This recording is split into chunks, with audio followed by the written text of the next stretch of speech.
Good afternoon, everyone. My name is Charlene Taylor. I'm a student advisor for the Portsmouth campus. And today we have the first in our Student Leader Voices series, planning a COVID-safe event with Cami Crawford from the Student Nurses Association. So I'm going to turn it over to Cami.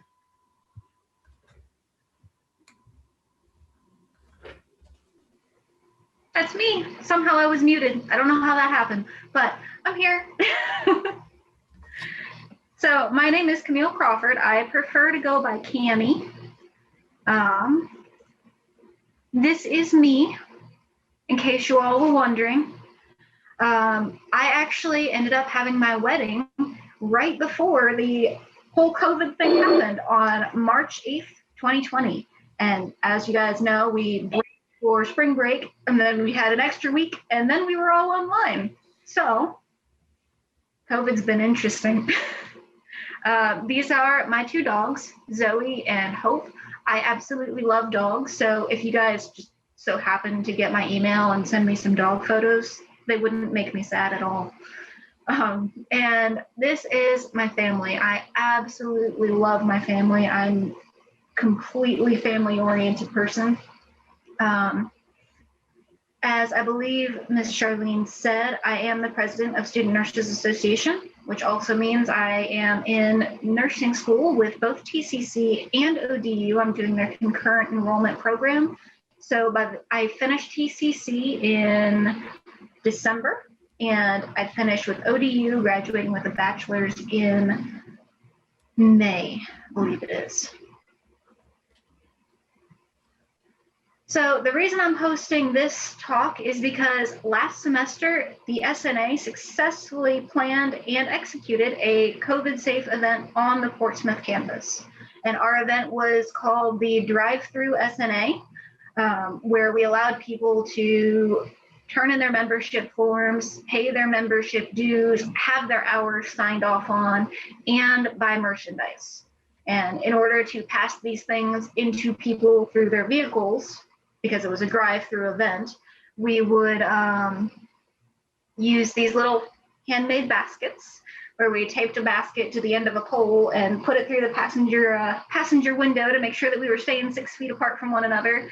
And there were a couple people who came by foot, and we made sure that we kept appropriate social distancing with them as well. So if you guys want to plan a COVID-safe event, the first thing you want to do is start with an email to student activities. I started my email with Ms. Charlene, and we began talking about different things. But in order to streamline this whole thing, we recommend you start with one email to your student activities on your campus, including the date and time of your event, the location of your event, so where specifically on which campus you're going to want to host this event, why you're hosting it, how much you think it's going to cost you to do this event, how much you think you're going to get from this event, if you think you're going to get something from this event. It doesn't necessarily have to be to make money. It's just something that we did when we were hosting our own. You want to do a logistics paper, which I'm going to cover in a minute or two here. You want to talk about what equipment you'd like to borrow, such as tables, chairs, or anything else that the student activities may have. And you might want to also include your flyers for advertising approval, because you need to get those approved before you can advertise. And if you get them approved and to the student activities board, they can put it on the online student canvas so that you will get more people coming in. The sooner you do that, the better it is for you and your event. And you want to send this email out at least, at bare minimum, a month in advance, because it can take a while for all of the questions to be answered and everything to be finalized. And then you can start advertising. You can't advertise until you know the event's happening. And be available to answer questions. Expect questions to come to your email, expect them to come to your phone. If you see a TCC number calling you, answer it. So the logistics form. It is a written plan for your event. It can be bullet points, but as I have a bachelor's degree in English already, I couldn't do bullet points. It doesn't work for my brain. Bullet points would probably make sense, and it would be very quick and easy for people to see what's going on. It's just not how my brain is hardwired. So in this logistics form, you want to include how many student participants you're going to have. So how many people on your side of the table, people who are not just visiting your event, but are helping out with planning and managing the event. So you want to list each of those students, list what each of those students will be responsible for and where exactly they will be. You want these students to get this form, be able to look at it and know exactly what they're supposed to be doing at any given time so that they don't have to come and ask you. It's right there for them. You'll want to list what personal protective equipment or PPE will be required of each of your participants. And I do have a slide on what I recommend as your personal protective equipment. And that'll be a little bit later. You want to talk about who the faculty member on your scene will be, because there has to be a faculty member, either your advisor or a faculty liaison, someone who is on the payroll who can keep an eye on you. They have to be there. You want to talk about what that faculty member is going to do. In our specific event, our faculty member acted as someone who was watching all of our personal protective equipment, all of our COVID standards, and making sure we were doing things the way we were supposed to be doing them. If we got too close, they'd say, hey, back up, you're too close. If we needed something and all of us were busy, they would help out, but their main goal was to make sure that we stayed on point and kept everyone safe. You want to talk about what time your event starts and ends. You want to talk about how you're going to limit exposure to your visitors and to the people helping you out. You need to not only think about who's coming to see you, but who's there, because who's there is important. Take care of yourself so you can take care of others. You want to talk about your rain plan. If your event is going to be outside like ours, that is a big deal, because when you go inside versus being outside, your entire COVID plan can change. You need to make sure that everyone is staying perfectly distanced from each other so that they're at least 6 feet away. You need to talk about how you're going to enforce that, how you're going to make sure that all of these previous things that you've said are going to be upheld. You want to talk about how you're going to handle cleanup and cleaning everything, how you're going to limit exposure while you're cleaning, while you're preparing to go home, because you need to be thinking about safety from beginning to end of this thing. And each of your student participants should fill out a risk form. If they do not have a risk form filled out by the time they show up, if they don't hand that to you, they cannot be there. They gotta go home. So this is how I appeared during our drive-through SNA event. You want to wear gloves. I do recommend disposable. Right here I have dish gloves because we thought it would be cute and funny, but I had to make sure that I sanitized them with an alcohol wipe every time. So you want to probably use disposable gloves. You definitely need to be wearing a mask to protect yourself and to protect others. Alcohol wipes or alcohol spray is going to be like one of the main things you need. Whenever you hand something to someone and they hand it back to you, if that's something you're doing, you need to make sure you wash it. Whenever you put something down that someone's touched, you need to wash under that table. You need to make sure you've got all of these things with you and where you can reach them. The nursing department does require for nursing students as personal protective equipment, either face shield or goggles. So that was something that I included in our logistics form. I'm not 100% on whether or not that would be required for everyone, but I do know that we had it, we could use it, so we did. Trash cans. This is something I didn't do. Make sure you've got a trash can somewhere near you. We had a trash can, but it was like 20 feet away, and we had to, every time we used the hand sanitizer wipe, walk it over to the trash can and walk our way back. Make sure you have a trash can close. There's something that can substitute as a trash can. And hand sanitizer. You want to have hand sanitizer on every station that you've got, if you have stations. On our event, we had 2 different stations. We had a station for paperwork and we had a station for merchandise. So if you wanted paperwork, you only had to come to the paperwork line. If you wanted merchandise, you only had to go to the merchandise area. And it would allow us to serve more than one person at a time, but also allow us to make sure that we're limiting exposure by separating those 2 lines out of it. It turns out we didn't have people coming as quickly as we thought we would, so those stations weren't necessary, but they may be at your event. I don't know how many people you're expecting or how many people, if you even want to do merchandise. It all depends on what you guys are gonna need. Whatever you do, you wanna focus on proper spacing. We tried to make sure that everyone or almost everyone we serviced was in their vehicles. It's hard to get less than 6 feet away from a person when you're in your car. When someone walks up to you, you need to make sure that they're standing at least 6 feet away. You can mark standing spots if you want to, like use pieces of paper. If they're not laminated, you're gonna need to throw those pieces of paper away and make sure that you have gloves on when you touch those pieces of paper after they've been on the ground. You don't want to expose yourself to COVID, but marking those standing spots, making sure they're 6 feet away minimum is a good way to make sure that everyone at your event is safe.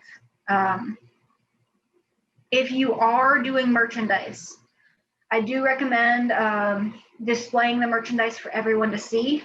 We had a specific no touch policy unless you're going to buy it, which was difficult for some people because they wanted to see how a medium shirt versus a large shirt would fit on them. But if we handed that shirt to them using our special little handing thingies, if we handed that shirt to them and they handed it back to us, we would have to figure out exactly how long that shirt had to be quarantined for, how to quarantine that shirt, and or how to wash it to make sure that if that person did have COVID, we weren't exposing the next person who potentially got that shirt.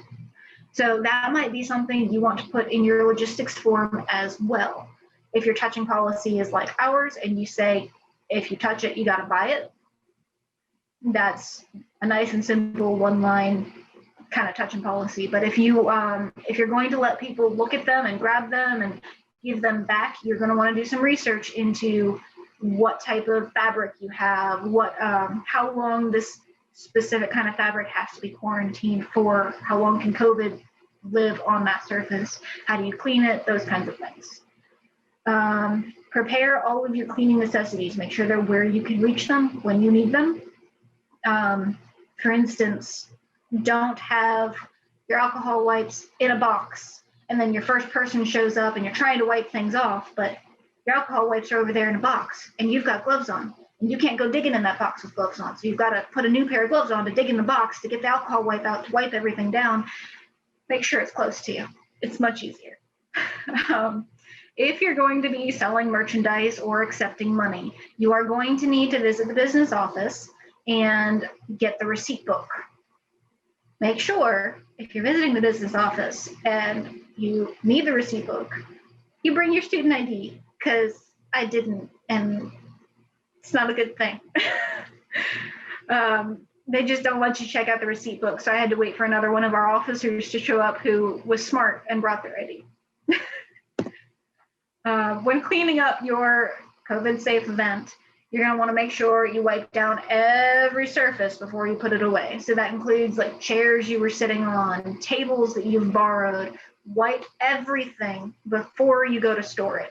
And you want to wipe it all down with alcohol wipes, make sure it's all nice and clean, because the next person who wants to host a COVID-safe event could potentially use that surface, and if it's not clean, you're exposing the next group to COVID. So make sure you are being responsible for yourself and for others. If you need to quarantine some items, quarantine those items as appropriate. Make sure you return the receipt book and then celebrate, because you successfully hosted a quarantine safe event and you've done it. Your club is back in the running. Does anyone have any questions for me? Anything I missed? Anything I can answer for you?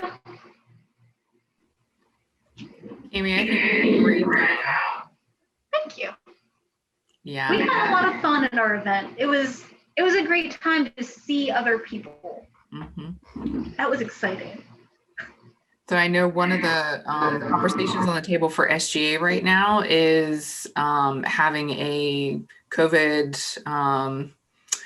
safe, giveaway. Like, we just want to connect with people. And there's been conversations about a drive-through pep rally opportunity where students can come through and engage and stuff. And those are things that can help bring the campus community together, but maintaining safety is highly important in that process. So this is very helpful. Thank you. Yes, Cami, Yeah, very thorough. You hit on the fact that there are so many details you have to think about when you're planning these things, like wiping things down, and if you touch this, you can't touch that. It makes me think about like when you go into a doctor's office, they might have 2 cups of pens, and one is the clean pens and one is the dirty pens. And after you use this pen, you put it in the dirty pen cup, and then the next person can take a clean pen. So very, very thorough. Thank you. and like I said, those little basket things, they were handmade. We found some rubber bands and strapped everything together, and it was a pole and a little basket and some rubber bands, and we would put it into the passenger side window and have them give us stuff and make sure we have our gloves on and everything. Get a little creative with it. It's a lot of fun. They actually did this for We did, because nursing students have clinicals, and the clinicals are either on Thursdays or Fridays or Mondays. But we decided that if we have it on Thursday and Friday, we get those people who couldn't come Thursday because of clinicals, or who couldn't come Friday because of clinicals. So we had it for 2 days, and we made sure that we limited our exposure doing these things for both days.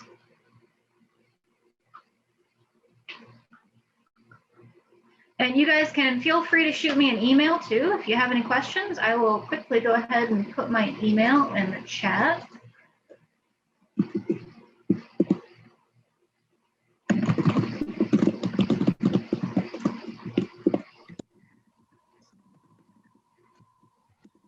So while she's does anybody have any questions for Cami?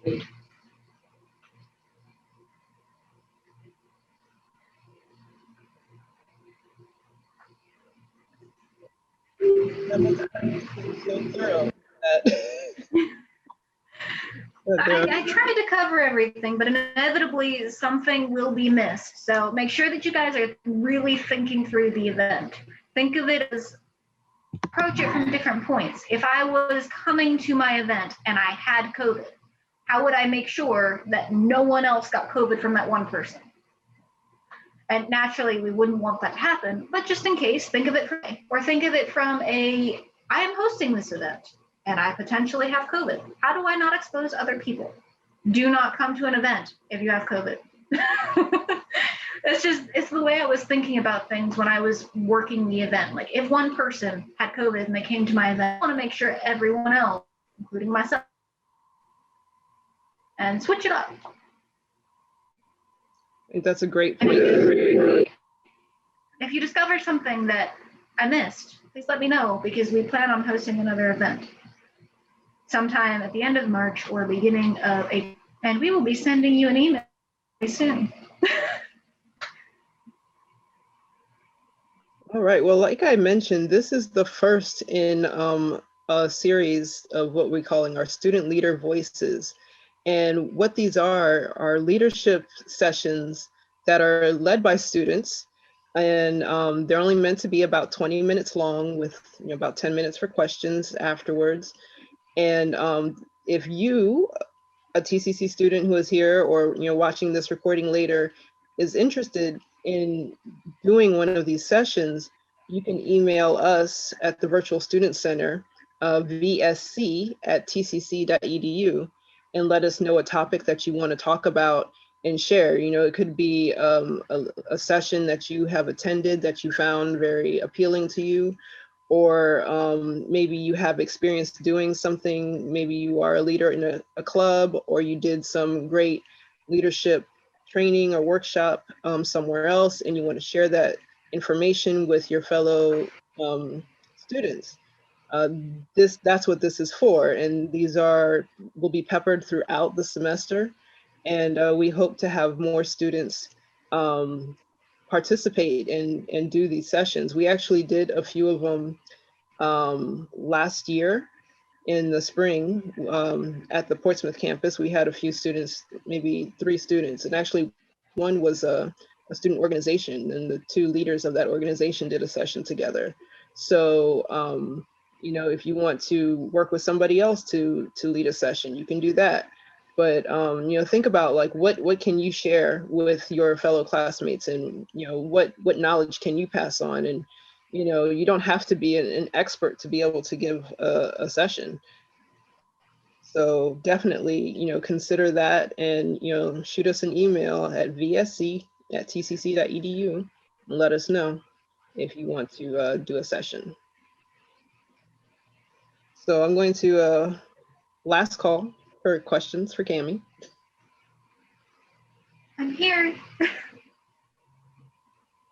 All right. Well, like she said, she put her email address in the chat. So if you have questions later, you can send Cami an email, and you know, you can also email us at the Virtual Student Center with questions. And I would like to thank all of you for attending today, and a special thank you for Cami for doing this great session. You know, we made her answer lots of questions before SNA did this event, and she did a great job, you know, with making her logistics, and you know, today making this presentation so that she could share this information with the rest of you. So thank you very much, Cami. No problem. It was fun. I hope that you guys all have events that I can go to and enjoy. All right. Thank you everybody for coming.